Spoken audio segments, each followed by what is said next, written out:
ഇടതുപക്ഷത്തിന്റെ ഉറച്ച കോട്ടയാണ് ഇന്ന് പത്തനംതിട്ട ജില്ലയിലെ മലയോര മേഖല. മൂന്നാം ഭരണത്തിനായാണ് പത്തനംതിട്ട സീതത്തോട് ഗ്രാമപഞ്ചായത്തിലെ LDF സ്ഥാനാർത്ഥികൾ വോട്ട് അഭ്യർത്ഥിക്കുന്നത്. ഇടതു ഭരണത്തിൽ വൻ വികസന പ്രവർത്തനങ്ങളാണ് പ്രദേശത്ത് സാധ്യമായത്. മലയോര നാട് വികസന കുതിപ്പിലാണ്. കഴിഞ്ഞ 10 വർഷത്തിനിടയിൽ വൻ വികസന മുന്നേറ്റമാണ് പ്രദേശത്ത് നടന്നിട്ടുള്ളത്. വികസന നേട്ടങ്ങൾ അവതരിപ്പിച്ചു തന്നെയാണ് LDF ഇത്തവണ വോട്ട് അഭ്യർത്ഥിക്കുന്നത്.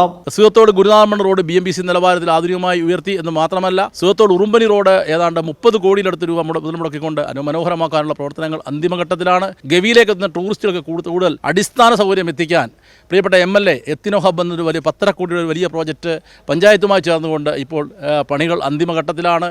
നമ്മുടെ തൊട്ട് മുമ്പിലായി കാണുന്ന 16.5 കോടി രൂപ മുടക്കി കേരള ഭവന നിർമ്മാണ ബോർഡുമായി ചേർന്നുകൊണ്ട് അതിമനോഹരമായ ഒരു ഷോപ്പിംഗ് കോംപ്ലക്സിൻ്റെ പണികൾ അന്തിമഘട്ടത്തിലാണ്. KU ജിനേഷ് കുമാർ MLAയുടെയും സംസ്ഥാന സർക്കാരിൻ്റെയും ഇടപെടൽ നാടിൻ്റെ വികസനത്തിൻ്റെ വേഗത വർദ്ധിപ്പിച്ചു.